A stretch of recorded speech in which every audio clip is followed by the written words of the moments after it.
이 시대를 바로 분별하게 도와주시옵시고 깨어나게 도와주시옵시고 여전히 믿음 생활을 하면서도 영적 잠에 들어있는 연약한 영혼들을 불쌍히 여기시고 말씀을 통하여서 시대를 온전히 분별하고 마지막 때 믿음을 보겠느냐 하신 주님의 말씀대로 믿음 있는 자 되게 하옵시고 믿음 없는 자 되지 아니하도록 하나님 도와주시옵소서.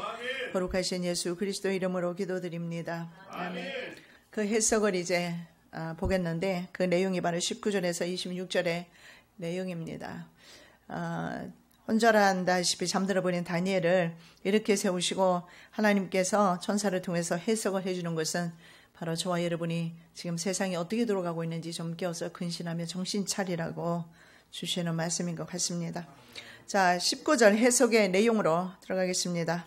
자, 이 일은 진노하시는 때가 마친 후에 될 일이라고 말합니다. 가로되 진노하시는 때가 마친 후에 될 일을 내가 내게 알게 하리니 이상은 정한 때 끝에 관한 일이다. 진노하시는 때는 하나님의 역사 가운데 정한 때입니다. 여러분 이거 마지막 때입니다. 하나님이 진노하시는 거. 이스라엘 백성들은 하나님은 화도 내리지 않고 복도 내리지 않는다. 그런 말을 썼습니다. 어쩌면 오늘 이 시대를 살아가는 사람이 그렇게 생각할 것입니다. 하나님은 죽었고 화도 내리지 않고 벌도 내리지 않고 복도 내리지 않고. 그러나 하나님의 진노하시는 때는 시시각각으로 다가오고 있다는 사실입니다. 정한 때 끝에 바로 1차적으로는 우리가 지난번에 살펴본 안티오코스와 그의 편에 선 사람들에게, 그리고 2차적으로는 사탄과 적그리스도 세력에게 세력의 폐망에 관련된 말씀인 것을 볼 수가 있습니다. 자, 20절에서 22절 말씀은 수양과 수염소 제국에 대한 설명입니다. 내가 본 바 두 뿔 가진 수양은 곧 메대와 바사 왕들이여 털이 많은 수염소는 곧 헬라 왕이여 두 눈 사이에 있는 큰 뿔은 곧 그 첫째 왕이여 이 뿔이 꺾이고 그 대신에 내 뿔이 났은즉 그 나라 가운데서 내 나라가 일어나되 그 권세만 못하리라. 굉장히 제가 많이 말씀드려서 다 압니다. 두 뿔 가진 수양은 메대와 바사의 왕들입니다. 털 많은 수염소는 헬라 왕이고 두 눈 사이에 난 현잔 뿔은 알렉산더 대제, 그리고 네 뿔은 발로 알렉산더 휘하의 네 장수들이라고 했습니다. 그래서 23절 25절은 환상의 중심 내용으로 안티쿠스 대박해 내용의 박해 시대에 관한 말씀인 것을 볼 수가 있습니다. 네 장수들 가운데서 바로 네 장수들 중에서 나오는 사람이 바로 북방왕, 남방왕이 있습니다. 그 북방왕에서 나오는 사람이 안티쿠스 에피파네스이며 이 안티쿠스 에피파네스는 바로 적그리스도를 상징한다고 그랬습니다. 메데바사 순양과 헬라 순염소 뒤에 나타나는 네 개의 나라 셀루쿠스 왕조 가운데서 셀루쿠스 북종의 북방왕이죠. 그것이 바로 안티쿠스 에피파네스입니다. 그러나 가브리엘이 밝히는 순양과 순염소를 메데 페르시아 제국과 그리스 제국의 왕들이라고 복수를 사용하는 것으로 우리가 보면 여기에서 나오는 왕들은 꼭 그 시대만의 왕들이 아니고 각 나라 왕들의 집합적인 인격체인 것을 볼 수가 있습니다. 그래서 내가 본 바 두 뿔 가진 수양 메데 바사 왕들이다 복수를 사용하고 있습니다. 이것은 바로 종말 시대에 나타날 적그리스도 왕까지 포함된 것을 볼 수가 있습니다. 이미 말한 바 주야에 대한 이상이 확실하니 너는 그 이상을 간수하라. 이는 여러 날 후의 일임이니라.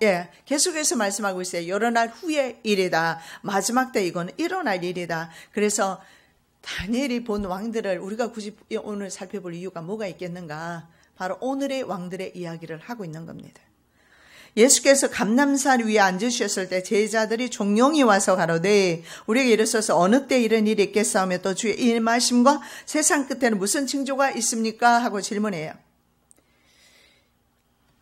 그래서 마태복음 24장 21절에 예수님께서 말씀하시기를 창세 이래 가장 큰 대환란의 날이 될 것이다. 이것이 바로 오늘 바로 다니엘에게 알려주신 마지막 때, 정한 때, 끝에 관한 것, 이 끝에 관한 것을 우리가 지금 살펴보고 있는 것은 하나님의 놀라운 은혜인 줄 믿습니다. 아멘. 자, 네 나라 마지막 때라고 그랬습니다. 그런데 성경에 보니까 패역자들이 가득할 즈음이라고 이렇게 말합니다. 성경에 보면 리벨스라는 말을 씁니다. 리벨은요, 반역하다 이런 뜻이거든요. 패역자라는 말은요, 무슨 말이냐면 반역자들이 가득할 즈음에 한 왕이 일어나는데, 자, 23절. 이 내 나라 마지막 때 패권자들이 가득할 즈음에 한 왕이 일어나리니. 한 왕과 패권자들을 나누어서 지금 말하고 있습니다. 한 왕은요, 전 세계를 지배하는 왕이 될 것이고, 이 패권자들은 이 왕에게 빌붙어서 자국이 안위 따위는 보살피지 않습니다. 이건 한국을 비롯해서 지금 전 세계적으로 일어나는 일입니다. 자기 유익에 관련된 일이면 국익은 사실은 별 상관이 없는 것 같습니다. 인류 역사상 지금처럼 자국의 천년 자원,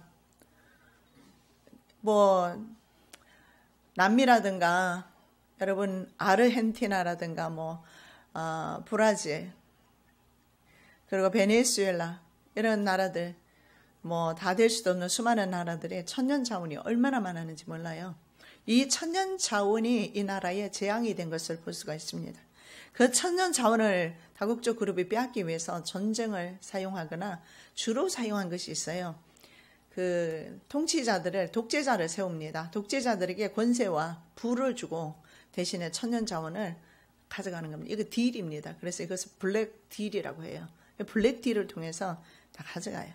그래서 이런 사람들은 패역자라고 그러지, 자기 나라를 사랑하는, 자기 나라의 유익이 된.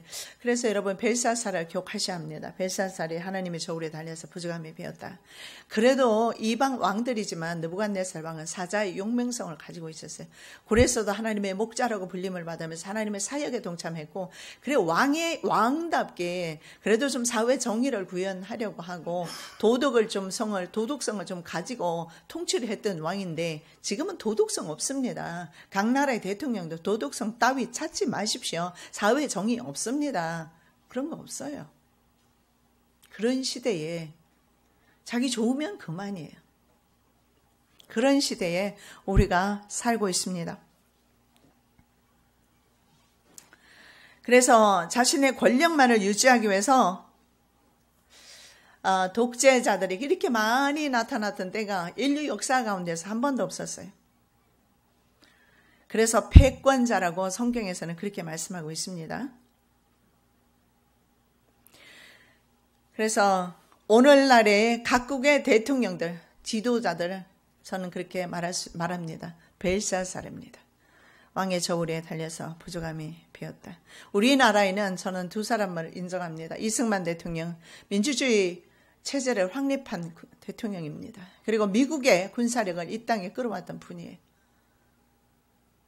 그리고 사회 경제 체제를 도입했던 분이고, 이승만 대통령. 그리고 비록 좀 독재를 가지고 군사력을 가지고 억압은 했지만 박정희 대통령.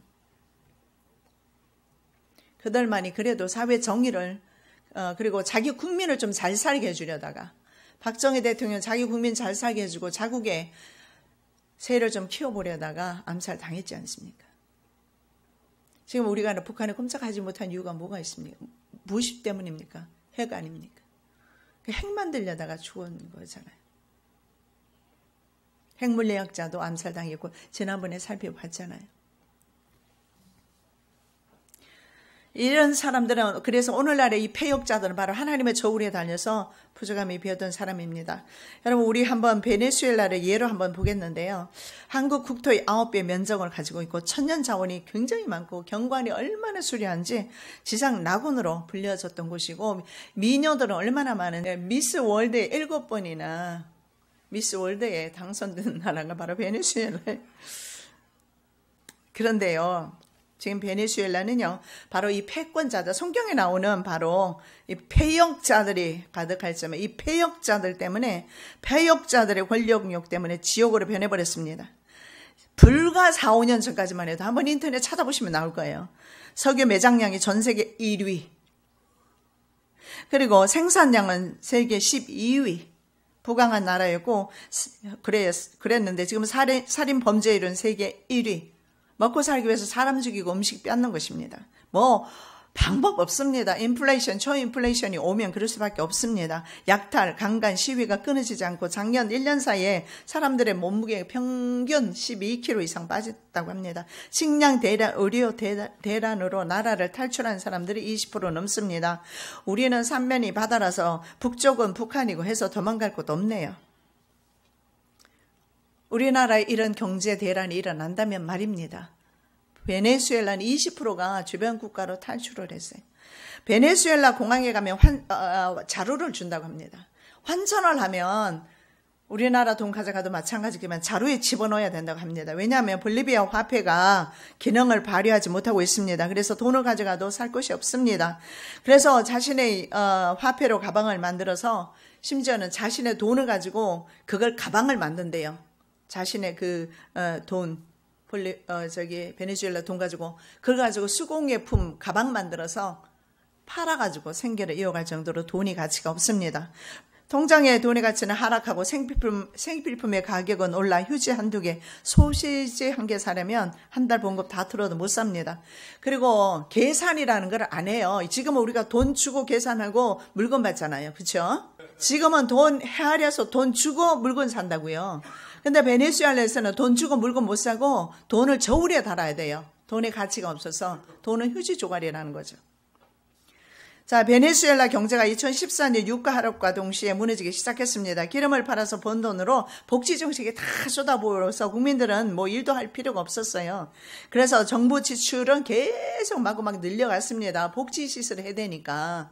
우리나라도 이거 하고 있잖아요. 복지 하면서 다 함께 잘 살자. 이거 공산주의 구호거든요. 그러면서 유가가 하락되면서 빨간불이 켜졌습니다. 중동의 유가 하락 원인이 어디에 있었겠습니까? 미국에 있죠.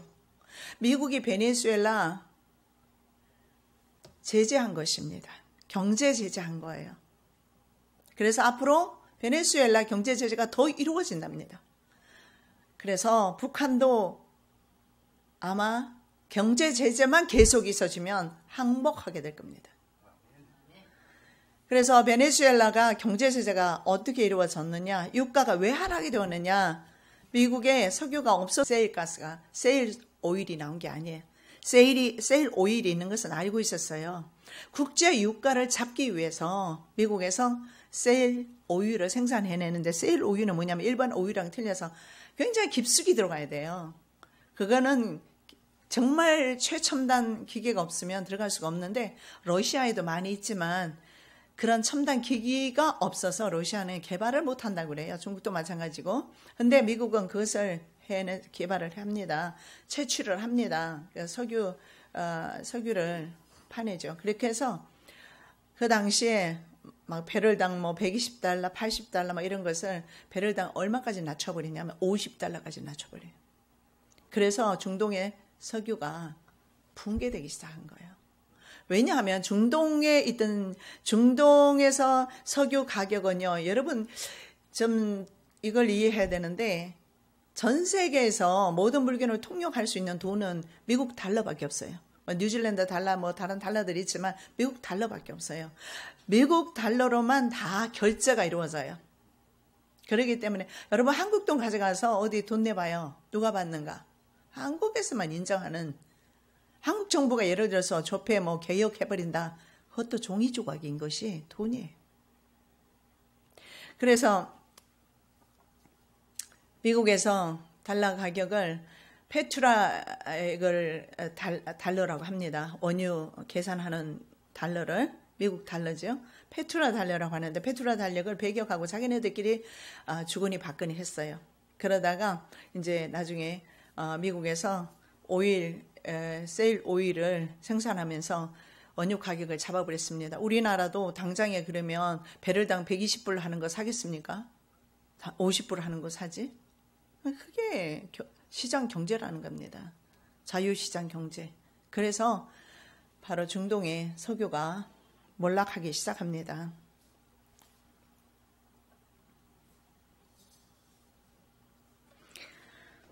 자, 그리고 그러면서 계속해서 베네수엘라 정부는요, 가파르게 증가하는 예산 적자를 메꾸기 위해서 아주 무지한 일을 했는데, 뭘 했느냐 하면 화폐를 계속 발행합니다. 돈 없으면 국가가 화폐를 찍어내면 되지. 화폐가 찍어내니까 화폐가 종이 쪼가리 돼버린 것입니다. 가치가 없어지는 거예요. 상품은 제한이 있는데 화폐는 이렇게 많아요.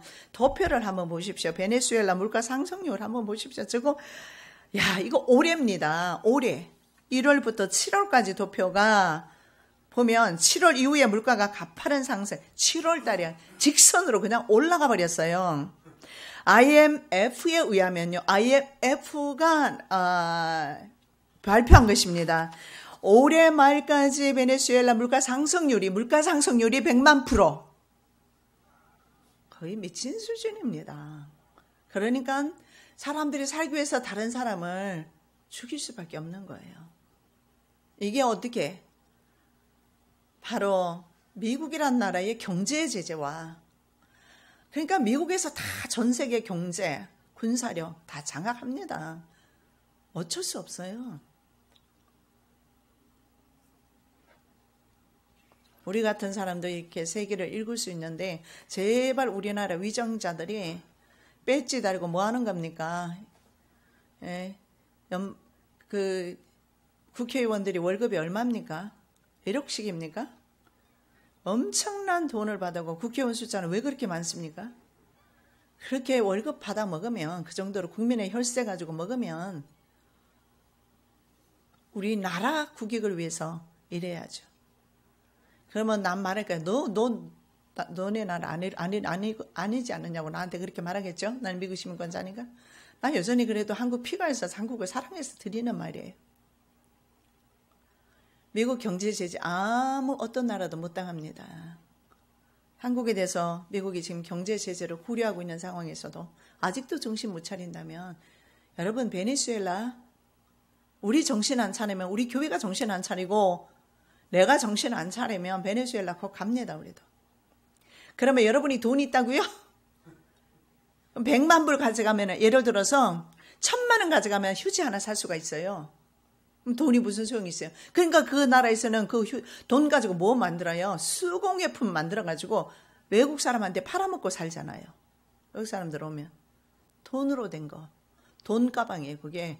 돈이 들어있는 게 아니라 돈으로 만든 가방. 그러나 베네수엘라 돈이 이제 한국에 오면 그게 누가 씁니까? 종이 쪼가리지. 자, 지금 적그리스도에 대해서 말씀을 하는데요. 맞아요. 작은 뿌리죠. 그 얼굴이 뻔뻔하고 속임수에 능하다, 이렇게 말합니다. 그 얼굴은 엄장하며 괴율에 능하다. 이것이 바로 얼굴이 뻔뻔하다, 속임수에 능하다, 이렇게 말합니다. 지금 점점 돼 있잖아요. 강대국은 강하게 되어가고 있고 약소국들은요 계속해서 복속되고 있습니다. 자, 얼굴이 뻔뻔한 것은요 아즈파님이라는 단어인데요, stun-faced king입니다. 아주 뭐라고 그럴까요? 강한 표정을 가진 얼굴을 말해요. 염치를 모르는 사람, 염치 따위 없습니다. 여러분, 위정자들에게 염치 따위 기대한다면 포기하셔야 합니다. 왜냐하면 성경이 말하잖아요. 패역자들이 가득할 즈음에 지금. 자신의 말의 의미를 감출 수 있는 사람입니다. 그리고 자신의 목적도 전혀 내색하지 않고 다른 사람을 속일 수 있는 속임수의 전문가입니다. 그것이 바로 얼굴이 뻔뻔하다. 얼굴이 뻔뻔한 사람, 우리는 거짓말하면 얼굴이 벌써 붉어지고 보이잖아요. 그죠?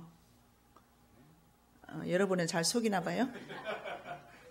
근데요, 이 위인은 어떻게 된 것이 얼굴이 뻔뻔해가지고 잘도 속여요. 그렇게 해서 전 세계 부를 다 장악하고 다른 사람의 것도 내 것이라고 빼앗아가는 위인들입니다. 이것이 바로 패역자들이고, 이것이 바로 마지막 때 세상을 지배하게 될 세계왕 세력입니다. 자, 이 뻔뻔함, 이 속임의 대가, 속임수의 대가, 그게 누구겠어요? 마귀죠. 그래서 사탄은 거짓말쟁이 아비다. 요한복음 8장 44절, 저는 처음부터 살인한 자요, 진리가 그 속에 없으므로 진리에 서지 못하고 거짓을 말할 때마다 제 것으로 말하나니 이는 저가 거짓말장이요 거짓의 아비가 되었습니다. 이 거짓말장이 아비가 패역자들에게 거짓말하는 법을 가르쳐 주었어요. 그리고 우리의 조상이 이 거짓말하는 법을 배웠어요. 그리고 거짓을 말할 때마다 꼭 제 것처럼 말을 해서 진짜로 다 속아 넘어가죠. 그래서 지금은 아군인지 적군인지 구분하기 힘든 시대에 저희들이 살고 있어요. 그리고 특히 남한은 전부 간첩, 옛날에는요 빨갱이 있었잖아요. 옛날에는 빨갱이 잡아서 감옥에 넣었는데 못 넣어요. 지금은 빨갱이 소리하면 그 사람 감옥에 넣어요.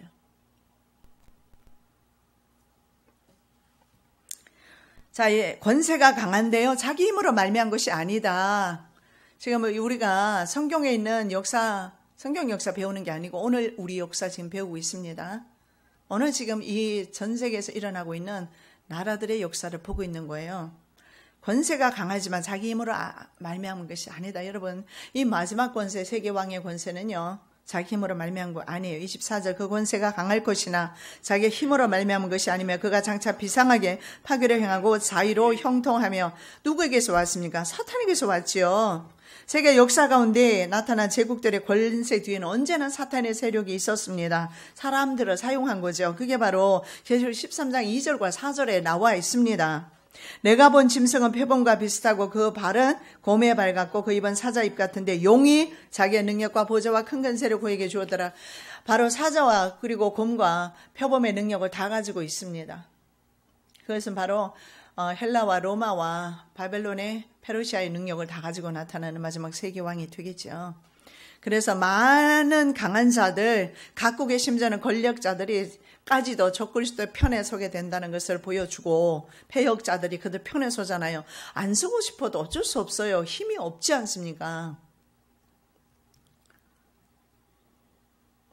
그래서 적그리스도에게 힘을 실어줄 것인데, 어쩌면 적그리스도는 민주주의 방식으로 나중에는 투표 방식을 통해서 세계 왕이 되거나 아니면 대부분의 국가들의 동의를 얻어서 왕이 될 것이지만 그 전에 이미 경제적으로 복속이 되어버릴 것입니다. 다니엘서 9장 27절, 그가 장차 많은 사람으로 더불어 한 일의 동안에 언약을 굳게 정하겠고, 한 일의 many strong leaders입니다. 전 세계 수많은 강한 리더들과 한 일의 동안 7년 대환란의 언약을 굳게 정할 것이다. 7년 대환란에 대해서 말씀하고 있습니다. 그리고 강한 자들과 거룩한 백성을 멸한다. 24절, 강한 자들과 거룩한 백성을 멸하리라. 강한 자들이라고 합니다. 저는 제일 강한 자들, 아춤밈이라는 단어를 썼는데 세력 있는 사람들입니다. 그는 정치적인 모든 대적들을 모두 멸하게 되는데 현재 가장 강한 자가 미국입니다. 그리고 다음이 중국과 러시아입니다. 그러나 상대가 안 돼요. 군사력에 있어서 전 세계 군사력 다 합쳐도 미국의 군사력이 능가하지 못합니다. 그리고 경제력에 있어서 미국의 경제력을 능가하지 못합니다. 경제 제재만 해도, 왜냐하면 여러분 지금 어떻습니까? 다국적 그룹이 전 세계 국가들에게 다 들어가 있어요. 우리나라도 예외 아닙니다. IMF가 왜 왔습니까? 그들의 돈을 빼버리면 IMF가 오는 거예요. 내일이라도 오고 오늘도 오는 겁니다. 우리나라 경제의 10분의 6이 예를 들어서 외국 기업의 것이라고 합시다. 그들만 빼버리면 우리는 바로 그날로 붕괴하는 거예요. 왜냐하면 지금은 외국 자본이 많이 섞여 있고, 우리가 예를 들어서 뭐 삼성이라든가 뭐 이런 LG라든가 이거 우리나라 기업 아닙니까? 맞습니다. 그러나 그 기업의 투자자들은요, 투자자들이 55%만 돼도 그 기업은 외국으로 넘어가는 거잖아요. 이게 M&A 방식으로 약육강식, 바로 골리앗이 다윗을 삼키는 경제 가운데서. 그래서 경제나 정치 세계에서 정글이 지금 정글인 것을 봅니다. 경제 세계에서도 바로 정글의 법칙이 적용이 되고 정치 세계도 정글, 힘세면 이기는 그런 지금 세계 국가의 모습들을 볼 수가 있습니다. 이 강한 자들은 바로 미국의 가공할 만한 권력을 보면 강한 자라는 생각이 드는데, 미국에서 적그리스도가 나올지 유럽에서 나올지 모르지만 그러나 이 강한 자도 결국은 적그리스도가 멸하게 될 것이라고 말하고 있습니다. 자, 세계 제2의 패권 국가 중국이 어떻습니까? 무역전쟁에서 처참하게 깨졌습니다. 지금 미국 상대할 나라 없죠. 트럼프에게 등을 돌리고 푸틴에게 달려가던 유럽 연합 보십시오. 지금 아주 무릎 꿇고 있습니다. 미국의 군사 다 빼버리며 안보조차 위협을 받고 있어요. 그래서 지금 쑥 들어가 있어요. 권력자들의 탐욕 때문에 베네수엘라 같은 경제 폭망이 현재 말입니다. 칠레, 페루, 브라질 등 중남미 대부분의 가톨릭 국가에서 많이 나타나고 있어요. 미국의 경제 제재의 원인이 원인이 있습니다. 예를 들어서 이란 같은 경우에도 계속 지금 경제 제재가, 이란이 얼마나 큰 소리 쳤습니까? 이스라엘의 지구상에 없애버리겠다고, 지중해 바다 싹 쓸어버리겠다고. 그런데 그렇게 기고만장하던 이란에서 지금 폭동이 일어나고 있으니까 종교 지도자 소용없습니다. 여러분, 배고픔 앞에서는요, 권력자 할 수 있는 게 없습니다. 폭동이 일어나면. 근데 이란에서 지금 전국적으로 폭동이 일어나고 있어요. 이슬람은요, 종교 가지고 하나 된 그런 민족 아닙니까? 그래서 미국의 핵 합의가 지난 5월에 핵 합의에서 미국이 탈퇴해버렸어요. 그리고 8월에 1단계 경제 제재로 리알화라고 합니다. 뭐 시리아, 터키나 이런 데서 사용하는 화폐인데, 리알화가 현재 이란에는 3분의 1 가격으로 폭락했습니다. 그러자 수입 원자재 가격이 어떻습니까? 계속 오르면서 생필품은 2배 이상 지금 뛰고 있습니다. 우리나라 생필품 가격 안 뛰었습니까? 못 느끼세요? 엄청 뛰었습니다. 그래서 실업자만 350만 명, 이란의 이야기입니다. 생활고로 전국적인 시위가 일어나고 있고, 이런 상황에서 현재 2단계 미국의 제재가 실시된다고 합니다. 경제 대란을 가져오게 될 것입니다. 세수의 80%가 말입니다. 석유 자원으로 충당되는 이란의 연간 원유 수출 규모가 어느 정도냐 하면 한국 돈으로 약 29조입니다. 1년에. 그래서 전체 수출의 64%가 원유입니다. 그런데 이것을 제재를 합니다. 세컨더리 보이콧이라고 그래서 이란산 원유를 사거나 팔거나 하는 사람에게, 그런 기업에게 경제 제재를 갑니다. 그런 은행에게 경제 제재를 갑니다. 한국은행 몇 군데 경제 제재 가하겠다는 뉴스가 있어요. 그러면 그 한국은행은 망해요. 미국에 있는 한국은행들이 지금 있잖아요. 미국의 눈치만 보고 있고, 한국의 이런 잘못된 정부의 일로 인해서 한국은행이 문 닫을 판이랍니다. 미국의 경제 제재를 가면 아까 말씀드렸잖아요. 미국 돈으로 거래가 되는데, 내가 있잖아요. 물건을 팔아도 돈을 서로 주거니 받거니 해야 되잖아요. 물건을 팔거나 물건을 살거나 할 때 돈을 국제사회에서 인정하는 돈을 주거니 받거나 해야 될 거 아니에요. 한국 돈 가져간다고 물건 안 준다고요. 원유 안 줍니다. 한국 돈을 가져가도 안 준다고요. 미국 돈을 가져가야 줘요. 그게 미국 돈의 위력입니다. 그게 바로 기축통화예요. 그런데 원유를 사는 기업은 세컨더리 보이콧을 하니까 미국 눈치가 보여서 아무도 이제 원유를 안 사네. 그래서 금융거래, 모든 경제 교류가 중단되는 금수 조치로 이란은 미국의 추적을 피해서 현재 무선 식별 장치를 끄고서 운항을 한답니다. 그래서 중국과 러시아 등과 소규모 은행과 중개인 도움을 받아서 물물 교환을 하는 식으로 먹고 살고 있답니다. 전 세계는 미국 금융원과 달러를 통해서 거래되기 때문에 그렇습니다. 미국 은행과 거래 끊어지는 은행은 사형 선고 받는데, 한국 은행들이 미국에서 전전긍긍하고 있답니다. 이거 거래 끊어버릴까봐. 자, 북한의 경우 중국과 교역이 90%입니다. 그래서 뉴스를 보니까 시진핑과 회담이 있는데요. 북한을 제재하는데 동참하라고 요구하고 있는 것 같아요. 어떻게 보면 긍정적으로 가고 있는 것 같아요. 제발 제재만 이루어지면 개방하지 않겠습니까, 경제를? 중국은 무역 전쟁으로 북한의 제재를 사실은요, 참 풀어주기 힘들어요. 왜냐하면 김정은의 통치 자금은요, 북한의 국민의 값싼 노동력에서 나온답니다. 왜냐하면 버려들인 외화를 가지고 군인들, 자기 통치 세력들에게 나눠주면서 통치 기반을 지금까지 곤고히 해왔어요. 군인들이 들고 일어나면 김정은은 그날로 죽는 겁니다. 그런데 해외 근로자들을 계속 내보내서 외화를 벌어들였어요, 그동안. 그런데 그 가족들을 담보로 했답니다. 돈을 안 보내면 그 가족들을 죽이는 거예요. 그런데 국제제재로 이제는요, 해외 근로자들조차도 추방되는 위기에서 외화벌이가 안 되는 겁니다. 국제제재로 현금 수입도 감소되고 있고 북한의 경제가 현재 공두박질 치고 있답니다. 그래서 한국이 지원하지 않아야 됩니다. 경협이 무슨 남북 경협입니까? 무슨 개성공단입니까? 그거 오픈해서 우리나라 경제인들 돈 다 뜯어서 북한에 갖다 준다고 해서 개방할 것 같습니까? 북한의 체제는요, 바로 핵체제입니다. 북한하면 핵이에요. 그러면 핵을 해체하면 북한은 없는 겁니다. 김정은이 그걸 너무나 잘 알고 있어요. 그래서 외국 언론을 보니까 김정은의 인권 유린에 대해서 남한 정부가 침묵하는 거, 이것은 말이 안 된다. 지금 있잖아요. 미국뿐만 아니라 전 세계가 한국을 비난하고 있어요. 그래서 남한 정부가 침묵하는 것은 독재자 김정은과 문재인이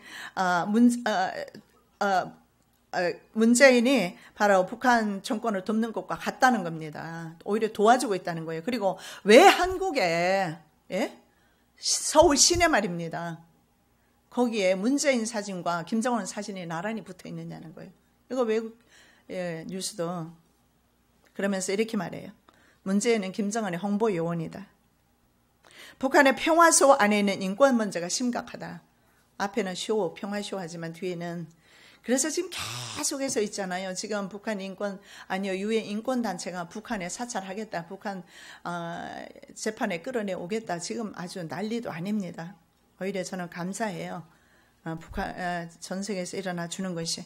장사하는 사람은 보위부 요원들에게, 감금되어 있는 사람들은요, 군인들에게 거의 90% 이상이 여자들이 성추행 당한답니다. 권력자들은 언제나 성추행이 가능하고 보편화되어 있고 권력이 높을수록 그 사건은요, 처벌당하지 않는답니다. 그리고 본인도 처벌당할까 두려워서 절대 신고조차 못한답니다. 그래서 유엔 인권 제1위원회가 북한의 인권과 핵포기를 추구하는 공동 행동 결의안을 통과시켰더라고요. 근데 보니까요, 러시아, 그리고 시리아, 중국, 북한이 반대표로 던졌어요. 당연하죠. 자기네들은 같은 패거리인데. 정말 우스운 일은요, 한국이 기권표를 던졌어요. 이것도 굉장히 비난을 받고 있어요. 인권의 문제인데 이렇게 처참하게 죽어가고 있는데 우리의 동포들이, 그러면서 내년 하계 올림픽 남북한 공동 출전하기 위해서 지금 공동으로 제출해는 IOC인가요? 거기 제출해 놨어요. 하계 올림픽에 공동으로. 그리고 심지어는요, 깃발도 남한 깃발이 아니고 조선 깃발, 북한의 깃발을 가지고 참전하기도 했고. 이거 있잖아요. 미국을 자꾸 비유로 건드리는 거, 사자 코트를 건드리는 거는 똑같아요. 뭐 밥밖에 더 되겠어요? 여러분, 인정해야 됩니다. 미국의 권위와 권세를 인정해야 합니다. 얘는 강한 자들이라고 성경에 말씀하잖아요. 자, 우리 또 말씀으로 돌아가서 거룩한 백성에 대해서 말씀합니다. 카더심이라는 단어를 쓰는데, 자, 이 거룩한 백성은 누구냐? 1차적으로 이스라엘 백성으로 가리키면서 교회사 가운데 박해로 인한 배교에 동참하지 않았던 순교한 사람들이고, 좁게 말하면 유다 마카비와 그의 5형제들이었을 겁니다. 그의 자녀들. 이 저항 기간에 이루어졌던 일을, 그래서 이들을 거룩한 백성이라고 합니다. 다니엘서 11장 33절, 백성 중에 지혜로운 자가 많은 사람을 가르칠 것이나 그들이 칼날과 불꽃과 사로잡힘과 약탈을 당하여 여러 날 동안 쇠퇴하리라. 여러분, 그렇습니다. 이리 혼미한 유대사회 가운데서도 바로 누구요? 바로 유다 마카비와 그의 5 아들, 항쟁이 있었어요. 그래서 그 사람이 바로 카더심, 거룩한 백성으로 말씀하고 있는 것을 보게 되면서 저와 여러분이 이 혼미하고 정글의 세계에서 여전히 카더심, 하나님의 거룩한 백성이 되기를 원합니다. 왜냐하면 이 시대 말에는 짐승표를 받지 않고 순교하는 사람들이 바로 거룩한 백성이기 때문에 그렇습니다.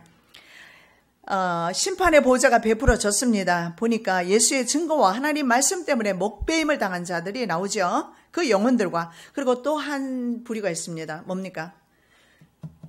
금송아지 우상숭배, 즉 적그리스도 우상숭배에 가담하지 않은 즉 마지막 때 실제적으로 이것은 상징이 아니고 우리의 몸속에 짐승의 표를 세상의 표입니다. 세상 왕들의 표이고 세상 제국의 표입니다. 세상 국민이라는 표입니다. 우리는 세상 국민이 아니라 하나님 나라 국민입니다.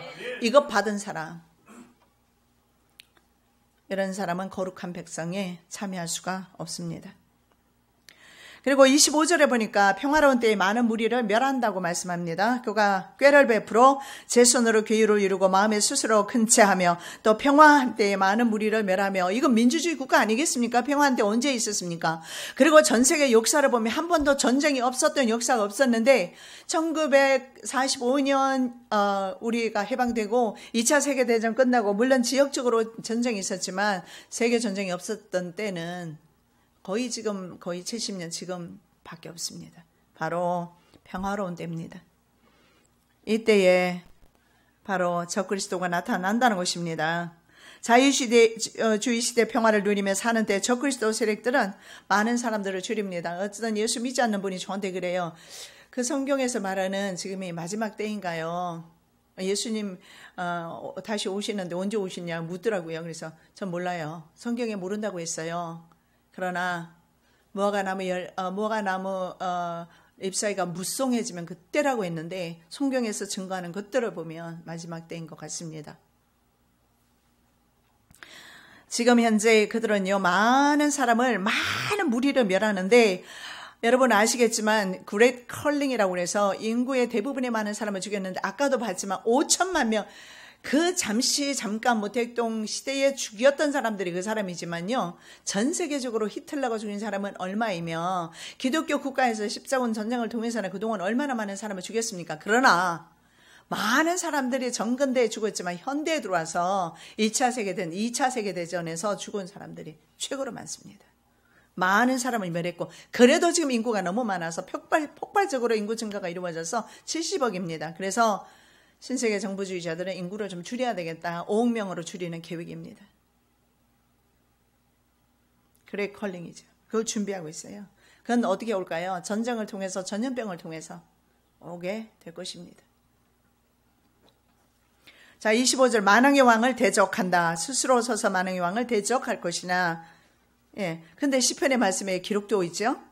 어찌하여 열방이 분노하느냐. 그리고 민족들이 뭘 허사를 경영한다.